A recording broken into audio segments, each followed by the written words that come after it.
I have done some research on Texas law. I'm certainly not an expert, would never sell myself as such.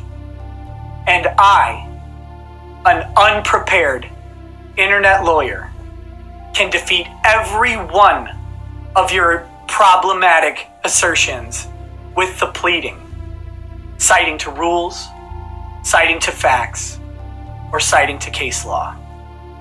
On the fly. And you're going to publicly make statements about it. That's why you're a dumb attorney. Not because you're incompetent, probably very good at your job. I don't know. No reason to believe otherwise. But you're certainly stupid at talking about this case without the facts.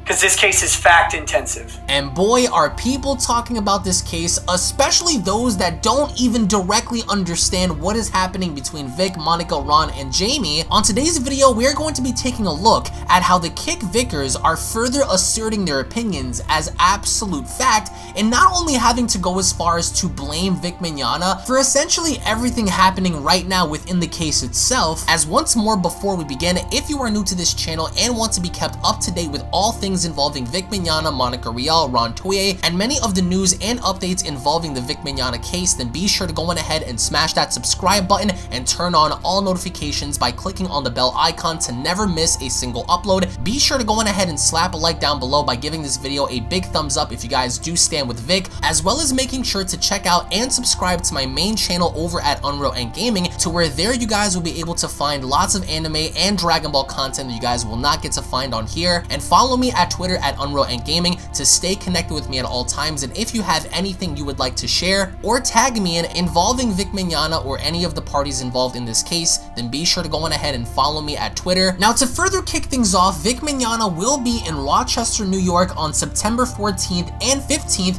as Our Nerd Culture went on to post on Twitter, and I quote, "Attention Vic Mignogna fan supporters and hashtag I stand with Vic. Vic will be attending the RockCon Comic and Pop Culture Convention September 14th and 15th. Please retweet this and share and follow us for more information. Let's spread positivity and not negativity like hashtag KickVic." So Vic Mignogna will be a part of RockCon in case you guys are within the Rochester area. You guys then have a chance to go out and meet Vic at this convention. So again, be sure to look out for RockCon, the RockCon Comic and Pop Culture Convention. And just in case you go as far as to ask Vic himself for a hug, you better be careful, because Dominique Sky is going to find you and she's going to completely misrepresent the entire context of what's going on, just as we've seen during the New York convention when Vic Mignogna was around during the early weekend of August, as Dominique Sky also took it upon herself to go on Twitter and tweet out the following as she went on to post, and I quote, "Imagine being this desperate to justify assault. I needed to touch her or she'd just die. No, you keep your grabby hands to yourself, you effing clown. Ask permission, it ain't hard." At Vic Mignogna back at it again with the gaslighting. First of all, where exactly is Vic gaslighting anything, right? Number two, when you say back at it again, what exactly is he doing now that further justifies you having to call him an assaulter per se? So again, where exactly is she getting this information from? And the fact that Vic is, quote, back at it again in doing what? Gaslighting what exactly? So again, she's going as far as to tell people, listen, you need to ask for permission. Well, you're being vague. Ask for permission in doing what? Having a conversation? Being around somebody? Nothing seems to add up here, because you're screaming out and you're telling people to ask for permission, but you're being extremely condescending and extremely vague in your approach. However, outside of Dominique's position, we have Sith Master F, who also went on to post something very interesting on Twitter, as they went along to post, and I quote, at Jamie Marchi, "The insecure, man-hating, intolerant to others' opinions, only sees the bad things in people no matter how nice they are to her, and blocks you for disagreeing with her. Instead of a constructive conversation, it's all for slander and money." As an individual went on to respond by stating she didn't slander anyone, as Sith responded, "Ha! You're such a jokester. She is a conniving, manipulative little witch, and you're eating her shit up like effing ice cream. She wants him dead and homeless. Deletes her tweets and plays the victim. And the whole tango and pulling her is on video. It didn't happen. It was started." So I'm guessing here that this individual went on to let everyone know that it would appear that Jamie is deleting tweets and she's blocking anyone that's putting her stance into question, but more importantly, going back and deleting older tweets that she had made roughly around January and February about Vic directly. So that's very interesting to me, in the fact that people are now beginning to notice that not only Jamie, but many others within this actual case, such as Ron, are beginning to delete their tweets, and one must beg the question as to why. What exactly are you trying to delete and hide that you don't want the public to see? So that's very interesting in the fact that these individuals are now beginning to delete a lot of their tweets. It could be for PR, or it could be because they're simply hiding something. So again,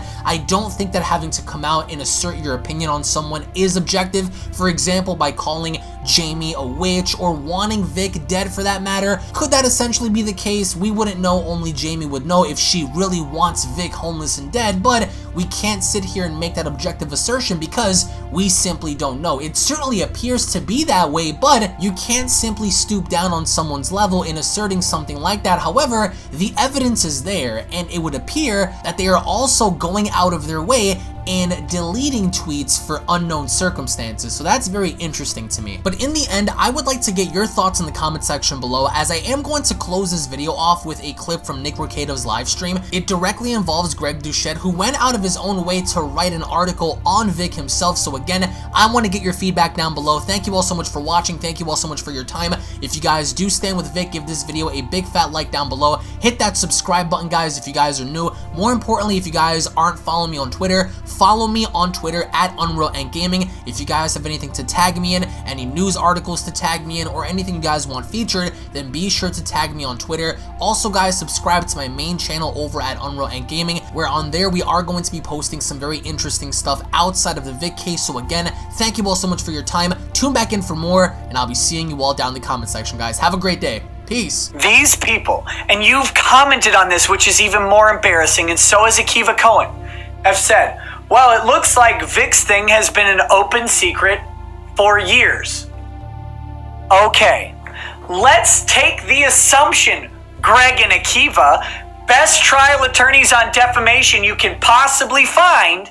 Let's take the assumption that Vic has, for the past decade, been an open secret predator at cons who have invited him every single flipping year for that decade when it was an open secret.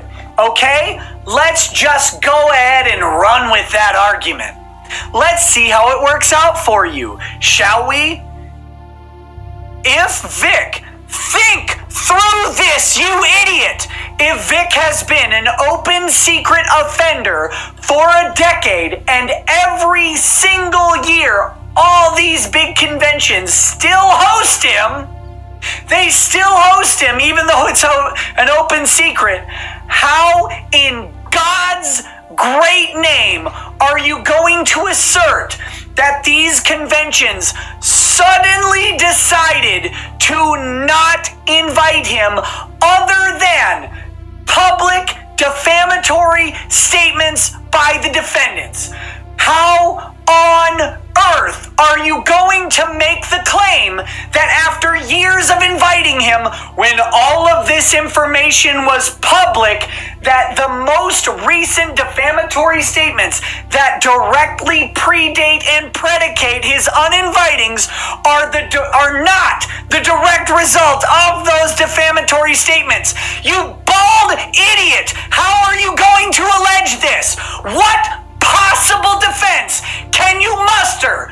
Jesus, Google shone down upon them, blinded the conventions, and said, listen, your name is now Bing, and now you can understand that all of the stuff that you purportedly knew for the last fucking decade is real. Just now, because Google told them it was real, they hadn't had the open secret and complaint after complaint that's being alleged over and over. Just now, they all conclusively, by themselves, independent of any recent statements, suddenly decided. They all came to the light. Holy God, what a fucking coincidence, you idiot! You've set up the goddamn case for them. Of course it's a result of the defamatory statements. Literally, your argument is that everything that has happened for the past decade, they were fine with until now. Oh, I don't know how they could prove it, because I'm just a dumb internet lawyer. You moron. Oh my God. Please help them. Please bring this to court. Please go up in front of the judge. I dare you to go in front of that judge and say, Your Honor, this has been an open secret for a past decade. Everyone in the industry knew it. There's statements all over the place that all of these cons knew about, and they invited him again and again and again and again and again. Repeated invites to the same cons over and over and over. And they're like, thank God we have Vic. They've solicited promotional commercials from the alleged repeat over and over and over. Please. Yeah, actually he was at SakuraCon, A-Con, San Diego, or God damn it. He was at Phoenix Fan Fusion. He was at all these conventions. He was at SuperCon, RaleighCon, KamehaCon, all of them. He went to all of them multiple years in a row, over and over and over. They all knew about it, but he went over and over and over. And actually, shockingly, on January 29th, and then on February 1st, and then on February 3rd, and February 5th, 13 conventions randomly out of nowhere with no prompting from anybody all came to the exact same conclusion that they had hired a serial for the past decade, and they all decided just now by sheer coincidence. Please, dear God, yes. Yeah, Judge, actually, it's an open secret. All of them just came to the realization on the same week. They all on the same week came to that one realization, and they all decided on the same week, independent of everything else. They've never seen a statement from Ron Toye. They weren't contacted by Monica Rial and her agent. No one at Anime News Network spread this around. Mars Girl didn't tweet anything. Han Leia didn't tweet anything. None of them saw anything. Anime News Network, IO9, none of them made any statements about this, and none of them based it on statements from other people. None of them leaked the fact that there was an investigation prior to the investigation even fucking commencing, much less being finished. None of them did that. Oh, I mean, sure, they've got texts from Ron Toye alleging specifically that, but none of them did it. Not a single one of them did it. No, all of them came to this based on information they had from other people. It's not the direct defamatory statements over and over and over by the defendants. It's not the statements made in private or in public. It's everything else that they ignored for a decade. Just trust me. Please, Judge, just trust me. Look at me. And please, if you can, donate to the GoFundMe so I can sleep at night for my CPAP. Judge, I know judges make a good salary. Please do it. Please. That's your argument? You weird. What in God's name? You asked how I passed the bar exam? Oh my God. Oh my God. This is your statement. This is your argument. This is what you're resting on? I don't know how they would prove that, Greg. Maybe you can enlighten me. I welcome it.